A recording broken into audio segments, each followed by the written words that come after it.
আসসালামু আলাইকুম। প্রিয় দর্শক, অন্য মঞ্চের আলাপচারিতায় আপনাদের সকলকে আমন্ত্রণ জানাচ্ছি। শেখ হাসিনা পুত্র সজীব ওয়াজেদ জয় হুট করে বার্তা সংস্থা এপিকে একটি সাক্ষাৎকার দিয়েছেন। সাক্ষাৎকারটি আমি দেখলাম আন্তর্জাতিক মিডিয়ায় বেশ গুরুত্ব সহকারে ছাপা হচ্ছে। বিশেষ করে আমি একটু আগে ওয়াশিংটন পোস্ট দেখছিলাম, তারা বেশ গুরুত্ব দিয়ে জিনিসটা ছেপেছে এবং আমি শুনেছি আরো বেশ কিছু আন্তর্জাতিক মিডিয়ায় এটা নিয়ে আলোচনা হচ্ছে। স্বাভাবিকভাবে বাংলাদেশে তো হবেই। হঠাৎ করে সজীব ওয়াজেদ জয় এই সাক্ষাৎকারটা কেন দিলেন, এটা নিয়ে আমরা আজকে আলোচনা করব। এটা কি আসলেই হঠাৎ করে সাক্ষাৎকার, নাকি আন্তর্জাতিক অঙ্গনে আওয়ামী লীগ তার শক্তি ফিরে পাওয়ার একটা চেষ্টা করছে, লবিং জোরদার করছে এবং তারই একটা অংশ হিসাবে সজীব ওয়াজেদ জয় এই সাক্ষাৎকারটি দিয়েছেন? আপনারা যদি এমনিতে আলাদাভাবে দেখে থাকেন তাহলে মনে হবে এটা খুবই একটা স্বাভাবিক ক্যাজুয়াল সাক্ষাৎকার, কিন্তু খেয়াল করে দেখবেন প্রথম কথা হচ্ছে সজীব ওয়াজেদ জয় বেশ গুছিয়ে কথা বলেছেন। উনি আসলে খুব একটা ভালো পাবলিক স্পিকার না। এর আগে উনি বিভিন্ন সময় যে কথাবার্তাগুলো বলেছিলেন, আমি জানি না আপনাদের কথা, বাট আমার কাছে অধিকাংশ সময় মনে হয়েছে যে উনি বাংলাদেশের রাজনীতিতে পলিটিক্যাল ল্যাঙ্গুয়েজে কিভাবে কথা বলতো এটা জানেন না। এটা না জানতে পারার কারণ আছে, তিনি আদৌ বাংলাদেশে খুব বেশি দিন ছিলেন না। জীবনের আশঙ্কা নিয়ে ছোটবেলা থেকেই তাকে অলমোস্ট এক ধরনের দূরে সরে থাকতে হয়েছে নিরাপত্তার স্বার্থে, এবং তিনি যুক্তরাষ্ট্রে আছেন দীর্ঘ প্রায় 30 বছর ধরে। বাংলাদেশের রাজনীতির প্যাচ গোছ এবং রাজনীতির ভাষা পরিভাষা শেখা তার পক্ষে সুযোগ হয় নাই, সম্ভব হয়ে ওঠে নাই। সেটা যাই হোক, এই সাক্ষাৎকারটি দেখে মনে হচ্ছে যে তাকে বেশ গুছিয়ে দেওয়া হয়েছে, বা তিনি নিজে গুছিয়ে জিনিসটা বলেছেন, তার হয়তো একটা মিডিয়া টিম বা কোনো একটা কিছুর মাধ্যমে করা হয়েছে। সাক্ষাৎকারটার সবচেয়ে গুরুত্বপূর্ণ যে জিনিসটা তিনি বলেছেন, এই প্রথমবারের মতো আওয়ামী লীগ নির্বাচনে আসার দাবি করেছে। তারা সজীব ওয়াজেদ জয় বলেছেন যে আওয়ামী লীগকে নির্বাচনে আসতে দিতে হবে, নিষেধাজ্ঞা প্রত্যাহার করতে হবে। যদিও তিনি বলেছেন যে হ্যাঁ, হয়তো শেষ মুহূর্তে নিষেধাজ্ঞা প্রত্যাহার করলে আওয়ামী লীগ সেই প্রস্তুতিটা থাকবে না। বাকি অন্যান্য কথাবার্তা যেগুলো বলেছেন তার অধিকাংশই হচ্ছে রাজনৈতিক কথাবার্তা। বলে এই বর্তমানে যে বিচার চলছে সেই বিচারকে তিনি ক্যাঙ্গারু কোর্ট বলে অভিহিত করেছেন। জুলাই আগস্টে যে তো মানুষ মারা গিয়েছে তার সংখ্যা নিয়ে তিনি বলেছেন যে সরকারের যে সংখ্যাটা সেটাই বলেছেন, এবং এই হত্যাকাণ্ডগুলোর তদন্ত এবং বিচার দাবি করেছেন তিনি। এটা খুব ভালো একটা কাজ হয়েছে। এর বাইরে মূলত নির্বাচনটাকে তিনি টুইস্ট করেছেন এবং তিনি বলেছেন যে আওয়ামী লীগকে যদি আসতে দেওয়া না হয় নির্বাচনে, দেশের শান্তি শৃঙ্খলা বজায় থাকবে না, বা দেশের শান্তি শৃঙ্খলা রক্ষা করা সম্ভব হবে না। আগামীতে দেশ একটা অশান্তির মধ্য দিয়ে যাবে। এটা হচ্ছে তার সারবস্তু। প্রিয় দর্শক, কেন আমি আজকে এটা নিয়ে আলোচনা করছি, আপনারা যদি এটাকে বিচ্ছিন্ন ঘটনা হিসাবে দেখেন তাহলে কিন্তু হবে না। আপনারা দেখেন ঠিক আগে আগে আমাদের এখানে বিশ্বের অনেকগুলো মানবাধিকার সংস্থা একসাথে একটা চিঠি লিখেছে ডক্টর মোহাম্মদ ইউনূসকে। বিশেষ করে আমরা যদি বলি কমিটি টু প্রোটেক্ট জার্নালিস্ট, একটা শক্তিশালী সংস্থা, হিউম্যান রাইটস ওয়াচ আরেকটা শক্তিশালী সংস্থা এবং প্রভাবশালী সংগঠন। এটা মূলত হিউম্যান রাইটস ওয়াচের উদ্যোগে হয়েছে এবং তাদের ওয়েবসাইটে চিঠিটি ছাপা হয়েছে, যেখানে দেখেছেন পরিষ্কারভাবে আওয়ামী লীগের নেতা কর্মীদের উপরে ঢালাওভাবে যে তথাকথিত বিচার চলছে সেটাকে তারা প্রশ্নবিদ্ধ করেছেন এবং বলেছেন যে ইনক্লুসিভ একটা নির্বাচনের প্রয়োজন আছে। সেই ইনক্লুসিভ নির্বাচন মানে হচ্ছে আওয়ামী লীগকে সাথে নিয়ে এই নির্বাচনটা করতে হবে। এর বাইরে আমরা দেখতে পেয়েছি সম্প্রতি বেশ কিছু কূটনীতিবিদ যারা আছেন, বিশেষ করে জাতিসংঘ এবং মার্কিন যুক্তরাষ্ট্রের সাথে সম্পৃক্ত, তাদের খুচরা কাছরা আওয়াজ শোনা যাচ্ছে অন্তর্ভুক্তিমূলক নির্বাচন নিয়ে কথা হচ্ছে। 3 জন রাষ্ট্রদূত সম্প্রতি সাবের হোসেন চৌধুরীর বাসায় গিয়ে দেখা করেছিলেন এবং তারা বেশ গোপনীয়তার সাথে সেখানে গিয়েছেন। তারা 3 জনে এক গাড়িতে গিয়েছেন এবং গোপনে বৈঠক করেছেন। সেই বৈঠকটা নিয়ে বাইরে যদিও খুব বেশি কথাবার্তা হয় নাই, মিডিয়া ব্ল্যাক আউট করার একটা চেষ্টা চলেছে, এবং পরের দিন সাবের হোসেন চৌধুরীর, পরের দিন বা পরের সপ্তাহে হয়তো সাবের হোসেন চৌধুরীর নামে একটা দুদকের মামলা দিয়ে দেওয়া হয়েছে। এই সব কিছুর বাইরে ডক্টর মোহাম্মদ ইউনূসের মাসিক যে সফর, মানে প্রতি মাসে যে উনি একটু বিদেশে যান, একটু তার দীর্ঘদিনের অভ্যাস, উনি ক্ষমতা আসার পরে প্রতি মাসে বিদেশে যান। কেন যান, কি কারণে যান কেউ জানে না, বাট উনি যান এবং গিয়ে সেখানে mayor, commissioner, ward commissioner, member যারা ভান তার লগে বৈঠক করেন, এগুলো আমরা দেখে থাকি। এই বৈঠকটা এবার মানে এই মাসিক সফরটা উনি করতে চাচ্ছিলেন সৌদি আরবে। যতটুকু শোনা যাচ্ছে, বেশ কিছু মিডিয়া রিপোর্ট করেছে যে সৌদি আরব সরকারের পক্ষ থেকে তাকে নিরুৎসাহিত করা হয়েছে বলে সফরটি বাতিল হয়েছে। স্বাভাবিকভাবে ডক্টর মোহাম্মদ ইউনূস যেসব দেশে মানুষ পাঠানোর সুযোগ আছে, যেহেতু উনি সম্প্রতি একটি কি বলে এটাকে, আদম ব্যাপারীর লাইসেন্সকে কি বলে সুন্দরভাবে আপনারা জানেন। আমি মানে সোজা কথা ভাই, আদম ব্যাপারীর যে একটা লাইসেন্স উনি করেছেন গ্রামীণের নামে, এইটা যেসব দেশে ব্যবসা করা যাবে এইসব দেশে একটু বেশি উৎসাহ আগ্রহ নিয়ে যাচ্ছেন। উনি ইতালিতে গিয়ে বলেছেন যে সব এই অবৈধদেরকে ফেরত দিয়ে দাও, আমরা আবার বৈধভাবে পাঠাবো। এবং জুলাই সনদের সময় উনি বক্তৃতায় বলেছেন যে খালি তরুণদেরকে নেওয়ার জন্য ওনার কাছে দরখাস্ত সিটি পত্র আয়সা ভরে গেছে, খালি আপনারা দেন, এতজন পাঠান, যতজন পারেন পাঠান। মানে ডক্টর মোহাম্মদ ইউনূস তার যে নতুন ব্যবসা যেটা শুরু করতে যাচ্ছেন, আদম ব্যাপারীর ব্যবসা, সেই ব্যবসাটার যে আবহ তৈরি করছেন তারই একটা হয়তো ধারাবাহিকতা। উনি সৌদি আরব যেতে চেয়েছিলেন, যদিও উনি খুব আজব সংগঠনের নামে যান, সেসব জায়গায় স্পিকার বক্তায় বিভিন্ন পরিচয় দিয়ে এইসব সফরকে, সরকারের টাকাকে জায়েজ করার চেষ্টা করে থাকেন। সেই সৌদি আরব সফরটা তার বাতিল হয়ে গেছে। সব মিলিয়ে মনে হচ্ছে আন্তর্জাতিক ক্ষেত্রগুলোতে আওয়ামী লীগ কিছুটা গুছিয়ে এনেছে এবং তারা কিছুটা প্রেশার ক্রিয়েট করার একটা অবস্থানে গিয়েছে। যদিও আমি ব্যক্তিগতভাবে মনে করি যে এটা খুব বেশি সাকসেসফুল এখনো হয় নাই, এবং আওয়ামী লীগের পক্ষে যতটুকু করা সম্ভব ছিল বা যতটুকু করা উচিত ছিল গত 1-1.5 বছরে, সেটা তারা করতে পারে না। এটা করতে না পারার কারণ হচ্ছে আওয়ামী লীগের অধিকাংশ লোকজনই অযোগ্য। এখন পর্যন্ত যা দেখা যাচ্ছে যে শেখ হাসিনা একাই কথা বলছেন, একাই কাজ করে যাচ্ছেন, এবং এর বাইরে উনি যাদেরকে পেলে পুষে বড় করেছিলেন এর অধিকাংশই হয়তো পালিয়ে গেছে, চুপচাপ আছে, কথা বলছে না, কাজ করছে না, এবং এর অধিকাংশই কাজ করতে চাইলেও তাদের আসলে সেই কাজ করার যোগ্যতা নাই। আওয়ামী লীগ ভেবেছিল যে তারা সবসময় ক্ষমতার মধ্যে থাকবে, যার কারণে আন্তর্জাতিক এই লবি শক্তিগুলা যে কিছু ছায়া সংগঠন তৈরি করে রাখা বা কিছু বিপদ আপদে যাওয়ার মতো বন্ধু সংগঠনের সাথে সম্পর্ক রাখা, এইটা তারা কখনো রেখেছেন না। অন্তত গত ক্ষমতা ছেড়ে যাওয়ার আগের 10 বছরের কথা বলা যেতে পারে, আমরা দেখি নাই। সেই জায়গায় তাদেরকে অনেকটা শূন্য থেকে শুরু করতে হয়েছে, এবং যেহেতু কোনো ধরনের পরিকল্পনা নাই, এটা যেহেতু দ্রুত সম্ভব শুরু করার প্রয়োজন ছিল, যেভাবে আন্তর্জাতিক একটা ডেস্ক তৈরি করা, আন্তর্জাতিক ব্রিফিং করা, এবং এই যে দেশের ভিতরে অনেক ধরনের অরাজকতা চলছে, মানবাধিকারের চরম লঙ্ঘন চলছে, উম্মাদ কিছু লোকজনকে ছেড়ে দেওয়া হয়েছে যারা মাজার ভাঙছে, মানুষের রাস্তাঘাটে চুল কেটে দিচ্ছে, নারীদেরকে হেনস্থা করছে, এবং সেই হেনস্থাকারীদেরকে গ্রেফতার করে একটু পরে ছেড়ে দিয়ে ফুলের মালা দিয়ে বরণ করে নেওয়া হচ্ছে, হিন্দুদের উপরে নির্যাতন হচ্ছে, হিন্দুদের নেতা চিন্ময় প্রভুকে গ্রেফতার করে রাখা হচ্ছে। কারণ কি, ওই কোন একটা জাতীয় পতাকার উপরে নাকি আরেকটা পতাকা দেখা গেছে, এটা বলে 1 বছর ধরে তাকে জেলে রাখা হয়েছে। এই যে সার্বজনীন জিনিসটার বিরুদ্ধে যে কথাগুলো বলার প্রয়োজন ছিল আওয়ামী লীগের পক্ষ থেকে, তারা সেটা এতদিন বলতে পারে নাই। আমার কাছে মনে হয় যে অনেকটাই তারা ভরসা করেছিলেন যে তারা কিছু বলবেন না, তাদের যে একমাত্র বন্ধু দেশ এই মুহূর্তে ভারত বলবে বা কি বলবে আল্লাহ জানে, এবং তারা ভালো জানেন, আমরা বলতে পারবো না। কিন্তু এখন মনে হচ্ছে আন্তর্জাতিক জায়গাটায় তারা কিছুটা এই সাম্প্রতিক ঘটনাগুলো দেখে মনে হচ্ছে তারা একটু গুছিয়ে ফেলতে পারছেন বা চেষ্টা করছেন। এই চেষ্টাটা যদি সফল হয় তাহলে আমাদেরকে মনে রাখতে হবে যে আগামী নির্বাচনে আওয়ামী লীগ নির্বাচনে আসার একটা বড় সম্ভাবনা তৈরি হয়ে গেল। এর আগে কিন্তু এই জায়গাটা ছিল না। ইনফ্যাক্ট আওয়ামী লীগ নির্বাচন করবে কি করবে না সেটা তারাই ক্লিয়ারটা। আমি যতটুকু বুঝতে পেরেছি যে তারা একবার বলছেন যে নির্বাচনে আসবেন না, হুইচ ইজ ওকে। আমার কাছে মনে হয় যে এই পরিস্থিতি নির্বাচনে আসার জন্য আওয়ামী লীগের জন্য মোটেও একটা সুবিধাজনক পরিস্থিতি নয়। তারা বলছিলেন যে ডক্টর ইউনূসের অধীনে আসবেন না, যদি সরকার পরিবর্তন হয়, একটা নিরপেক্ষ সরকার তৈরি হয়, তাহলে তারা নির্বাচনে আসার কথা ভাববেন বা তখন দেখা যাবে। কিন্তু ইউনূসের অধীনে নির্বাচনে আওয়ামী লীগের আসার কোনো প্রশ্নই আসে না।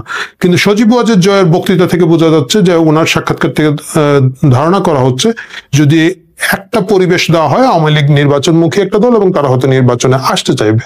এখন যে প্র্যাকটিক্যাল সমস্যা হলো, আওয়ামী লীগ যদি নির্বাচনে আসতে চায় এবং আন্তর্জাতিক পরিমণ্ডল থেকে যদি সেই চাপ তৈরি করা হয় যে আওয়ামী লীগকে নির্বাচনে আসতে দিতে হবে, এটার প্রবল বিরোধিতা যারা করবে তারা হচ্ছে যতগুলো বিচি দলগুলো আছে। মানে এই যে মাহমুদুর রহমান মান্না যেটা বলেছেন একবার, যে ওরা আইলে তো ভাই ওরা কিছু না করলেও তো আমাদের সে কয়েক হাজার গুণ বেশি ভোট পাবে, 30-40% ভোট, কি যেন বলছেন না মান্না ভাই মাঝে মাঝে বলে এগুলা। এই যে ছোট ছোট যে দলগুলো আছে, one man show, talk show নেতা, এরা প্রত্যেকে বিরোধিতা করবে এবং এনসিপি একটা বিরাট আকারে বিরোধিতা করবে। কারণ তাদের অনেকেরই শখ আওয়ামী লীগ মাঠে না আসলে তারা এককভাবে সেই আওয়ামী লীগের ভোটটা নেবেন। জামাতের একটা শখ আওয়ামী লীগের ভোটটা নেবেন। ইনফ্যাক্ট বিএনপি ছাড়া আমার কাছে মনে হয় যে প্রত্যেক রাজনৈতিক দলই এখন আওয়ামী লীগের যে ভোট আছে, মানে একটা কথাই আছে 30-40% ভোট আওয়ামী লীগের আছে। এত না থাকলেও তাদের একটা ফিক্সড ভোট আছে। এবং বিশেষ করে গত 1 বছরে ডক্টর ইউনূসের এই অমানবিক ফেইলিওরের পরে, এই হাস্যকর ফেইলিওর এবং এই পুরো সরকারকে নিয়ে একটা ক্লাউন এবং কার্টুন ব্যবস্থার পরে যেটা হয়েছে যে অনেকেই আবার আগেই ভালো ছিলাম স্লোগানের মধ্যে চলে যাচ্ছে, এবং সেটা আওয়ামী লীগের দিকেই তাদের সেই ভোটগুলো ঘুরে যাওয়ার একটা আশঙ্কা আমি বলবো, বা সম্ভাবনা যদি বলেন পজিটিভলি তৈরি হয়ে গিয়েছে। এই মুহূর্তে আমরা দেখতে চাই যে আন্তর্জাতিক এই খেলা আওয়ামী লীগ কতটুকু জিততে পারেন, এবং সেই প্রেশার তাদেরকে আগামী নির্বাচনে আসার সুযোগ করে দেয় কিনা, এবং দিলে আওয়ামী লীগ ডক্টর মোহাম্মদ ইউনূসের আন্ডারে যে নির্বাচন রিগড হবে, যে নির্বাচন কমিশনও কারো কথা শুনে না। বোধ আমি দেখলাম যে আমাদের এনসিপির ভাইয়েরা গিয়া বলছে যে আমার হয় শাপলা ফুল দাও, পাতা আলা শাপলা ফুল দাও, পাতা ছাড়া দাও, কালার ছাড়া দাও, পানি আলা দাও, পানি ছাড়া দাও, একটা শাপলা ফুল দাও। সেই ফুল দিচ্ছে না, এবং অনেকেই ইঙ্গিত করছেন যে পুরো নির্বাচন কমিশনটাই বিএনপি নিয়ন্ত্রণাধীন চলে গেছে। তারা এই জায়গাটা খুব ভালো খেলেছেন। বিএনপিও খুব ভালো প্লেয়ার না, কিন্তু এই জায়গাটা তারা ভালো খেলেছে। এই যদি অবস্থা হয়ে থাকে, এই অবস্থায় আওয়ামী লীগ নির্বাচনে আসবে কিনা না, সুযোগ পেলেও আসবে কিনা না, সেটা আমরা জানি না। কিন্তু সজীব ওয়াজেদ জয়ের বক্তৃতা থেকে বোঝা যাচ্ছে যে তারা আসতে চাচ্ছেন বা আসার এক ধরনের মানসিক প্রস্তুতি আছে। প্রিয় দর্শক, দেখা যাক আন্তর্জাতিক এই খেলোয়াড়রা খেলতে থাকেন, খেলতে খেলতে কখন কোন গোল পোস্টে যে তারা গোল দিয়ে বসেন, সেটা আমি আপনি সবাই একসাথে দেখতে থাকবো। প্রধান উপদেষ্টা ডক্টর মোহাম্মদ ইউনূসের সঙ্গে পরপর বৈঠকে জামায়াত ইসলামী ও জাতীয় নাগরিক পার্টি এনসিপি যে আপত্তি ও দাবি তুলেছে তা মূলত দুটো সুতোর সাথে গাঁথা: সরকারি নিরপেক্ষতা নিশ্চিতকরণ এবং জুলাই সনদ কিভাবে বাস্তবায়িত হবে। বিএনপিও আগের দিন একই ঠিকানায় গিয়ে মূলে একই কথা বলেছে। নির্বাচনের আগে প্রশাসন, আইন শৃঙ্খলা ও উপদেষ্টা পর্যায়ে দলীয় প্রভাব সরাতে হবে। নাম উচ্চারণে সবাই সতর্ক, তবু অভিযোগের আঙুলগুলো একে অপরের দিকে ঘুরে ফিরে যাচ্ছে। ফলে জানালা খুলে যেটা দেখা যাচ্ছে তা হলো একটি নির্বাচনের প্রাক্কালে আস্থার সংকট, যেখানে প্রতিটি পক্ষই মনে করছে রাষ্ট্রযন্ত্র তার বিরুদ্ধে কাজে লাগতে পারে। এই সংকটের সমাধান কাগজে নয়, আচরণে। আর এখানেই অন্তর্বর্তী সরকারের রাজনৈতিক দূরদর্শিতা ও প্রশাসনিক দৃঢ়তা পরীক্ষায় পড়েছে। সাম্প্রতিক নানা প্রতিবেদনে দেখা যায় যে বিএনপি সরাসরি প্রধান উপদেষ্টাকে বলেছে সরকার যেন পুরোপুরি নিরপেক্ষ ভূমিকা নেয় এবং দলীয় ঘনিষ্ঠ উপাদান দূরে রাখা হয়। এটাই এখন তাদের প্রধান বার্তা। জামায়াতের অভিযোগ আরও সরাসরি, উপদেষ্টা পরিষদের ভেতর থেকে নাকি কিছু ব্যক্তি প্রধান উপদেষ্টাকে বিভ্রান্ত করছেন এবং একটি দলের পক্ষ নিয়ে কাজ করছেন। তারা চাইছেন নভেম্বরের শেষ দিকে গণভোট করে জুলাই সনদকে জনগণের অনুমোদন দেওয়া হোক, তারপর তার ভিত্তিতে নির্বাচন হোক। একই দিনে এনসিপিও বলছে নির্বাচন কমিশনের আচরণে পক্ষপাত আছে, পুনর্গঠন দরকার, আর তাদের জন্য প্রতীক শাপলা না হলে নির্বাচনে যাওয়া হবে না। এসব দাবি ও মন্তব্য প্রকাশ্যে এসছে যমুনায় বৈঠকের পরের ব্রিফিংয়ে। এখানে কিছু প্রেক্ষাপট মনে রাখা দরকার। 2024 এর জুলাই আগস্টের তুমুল অস্থিরতা, রক্তপাত আর ছাত্র জনতার আন্দোলনে দীর্ঘদিনের একচ্ছত্র ক্ষমতার অবসান ঘটে।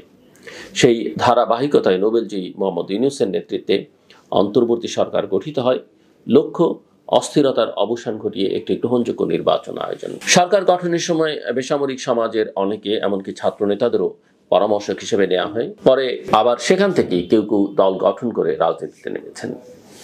এই দুই তীরের যাতায়াত শুরু থেকেই একটি বিতর্ক ছিল, রাষ্ট্রীয় নিরপেক্ষতায় এর প্রভাব পড়বে কিনা। দেশি বিদেশি প্রতিবেদনগুলোতে, গণমাধ্যমগুলোতে এই দোলাচলের কথা বারবার এসছে। নির্বাচনের মুখে এখন যে নতুন ঘূর্ণাবর্ত তা তিনটি কেন্দ্রে ঘুরছে। প্রথমত, উপদেষ্টা পরিষদের কে কোথায় পক্ষপাত করছেন এই অভিযোগ প্রতি আরোপ। দ্বিতীয়ত, নির্বাচন কমিশনের নিরপেক্ষতা ও পুনর্গঠন প্রশ্ন। তৃতীয়ত, জুলাই সনদ বাস্তবায়নের পদ্ধতি, অধ্যাদেশ না সংবিধান বহির্ভূত বিশেষ আদেশ, নাকি সরাসরি গণভোটের মধ্য দিয়ে জনমতের ছাপ বসানো, এই টেকনিক্যাল প্রশ্ন। এই তিন কেন্দ্রিক গোলযোগ আসলে একটি সংকেত দেয়, আস্থার সংকট। বিএনপি বলছে দলীয় প্রভাবমুক্ত করতে হবে, জামায়াত বলছে কিছু উপদেষ্টা একটি দলের হয়ে কাজ করছে, এনসিপি বলছে কমিশন নাকি স্বচ্ছ নয়। এসবই জনমনে প্রশ্ন আরো বাড়ায়। এদিকে সরকার পক্ষ বলছে লক্ষ্য একটাই, স্বচ্ছ ও নিরপেক্ষ নির্বাচন। প্রয়োজনে নিয়োগে বদলি, তালিকা, এমনকি লটারিতে পোস্টিং সবই হবে কেন্দ্রীয় তত্ত্বাবধানে। এই বার্তা সংবাদ মাধ্যমে এসছে। জুলাই সনদ নিয়ে মতভেদ বেশি, বিএনপি চায় প্রশাসনিক ও আইনি ব্যবস্থার মাধ্যমে বাস্তবায়ন, কেউ চাইছে প্রজ্ঞাপনধর্মী পথ, জামায়াত ও এনসিপি চাইছে প্রধান উপদেষ্টার বিশেষ আদেশ এবং তার আগে বা সঙ্গে গণভোট। নভেম্বরের শেষ সপ্তাহে সম্ভব কিনা তারও নানা বিতর্ক রয়েছে। দলগুলো মনে করছে গণভোট হলে নিজেদের পক্ষে মান্যতা তৈরি হবে, আবার কেউ কেউ আশঙ্কা করছেন একই দিনে ভোট গণভোট জটিলতা বাড়াবে। সংবাদ মাধ্যমের কিছু প্রতিবেদনে এমনও এসেছে যে গণভোটে নির্বাচনী পদ্ধতির ধরা যাক আনুপাতিক প্রতিনিধিত্ব নিয়েও প্রশ্ন তুলতে চায় কেউ কেউ। বাস্তবে এসব প্রস্তাব রাখার জন্য শক্তিশালী প্রশাসনিক প্রস্তুতি, নির্বাচনী আইনসঙ্গত রূপরেখা, ভোটার শিক্ষার কার্যক্রম এসব না থাকলে গণভোট আস্থা বাড়াবে না, বরং বিভ্রান্তি বাড়াতে পারে। সংবাদ মাধ্যমে গণভোট দাবির খবর এবং সে সম্পর্কে প্রাসঙ্গিক প্রস্তাবের উল্লেখ আছে। উপদেষ্টা পরিষদের ছাত্র উপদেষ্টা প্রসঙ্গ জনমনোযোগের কেন্দ্র। আগেই একজন ছাত্রনেতা পদত্যাগ করে এনসিপির নেতৃত্ব নিয়েছেন, আরেকজন পূর্ব ঘোষণা দিয়েছেন তফসিলের আগে সরে দাঁড়াবেন। কেউ নির্বাচনে যাচ্ছেন, কেউ যাচ্ছেন না। এই দ্বিধা যখন গুঞ্জন তোলে তখন সরকারকে আরো বেশি করে স্বার্থ সংঘাত এড়াতে পারস্পরিক দেয়াল টানতে হয়। প্রকাশ্য মন্তব্যে এমন সংকেত রয়েছে যে তফসিলের আগেই পদত্যাগ হতে পারে।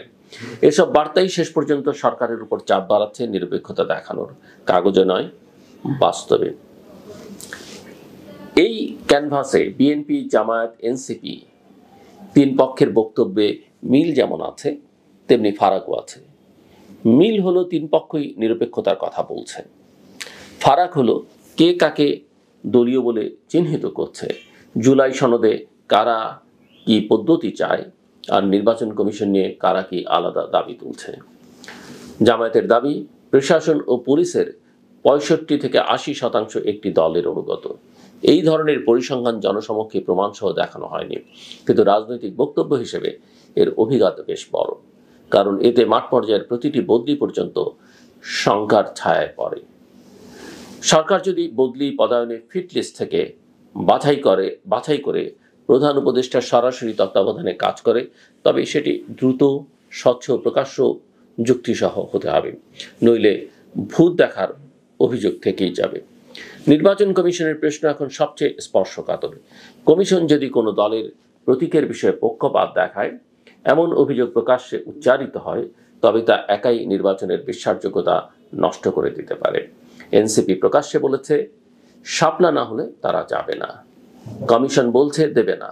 এটা যদি আইন নীতির ব্যাখ্যায় দাঁড়ায় তবে তা স্পষ্ট করে ব্যাখ্যা করা জরুরি, যাতে জনতার চোখে রেফারি সন্দেহমুক্ত থাকে। কমিশনের আগের সিদ্ধান্তগুলো নিয়েও পক্ষপাতের অভিযোগ আছে বলে এনসিপি দাবি করছে।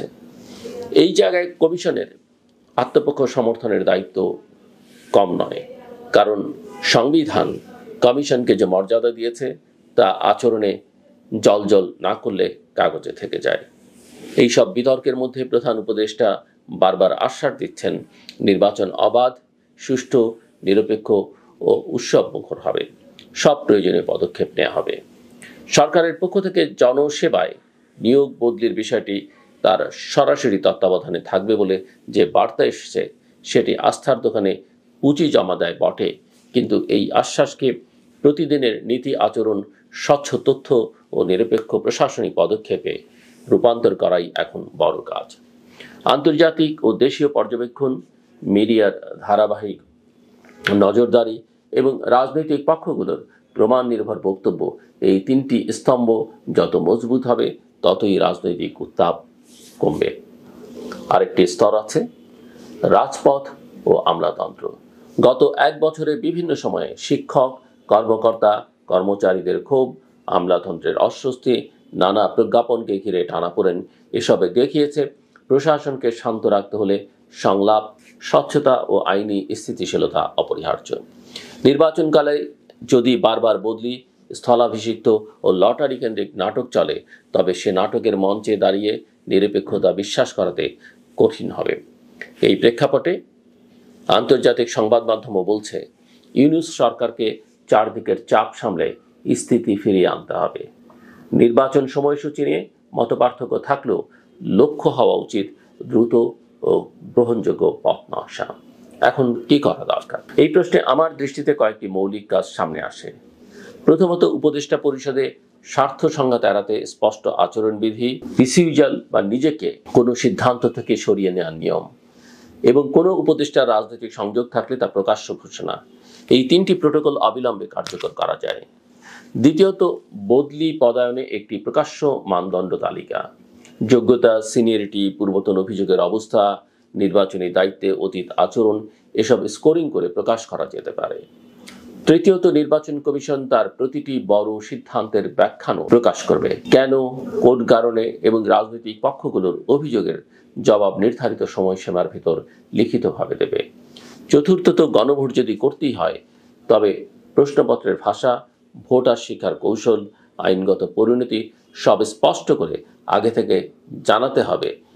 আর একই দিনে নির্বাচন গণভোট হলে লজিস্টিক্স, গণনা, পর্যবেক্ষণ সবকিছু আলাদা ও স্পষ্ট পরিকল্পনায় সাজাতে হবে, নইলে গণভোট আস্থা না বাড়িয়ে নতুন সন্দেহ তৈরি করতে পারে। এসব বিষয় সংবাদ আলোচনায় উঠছে, সরকারও কথায় প্রতিশ্রুতি দিচ্ছে।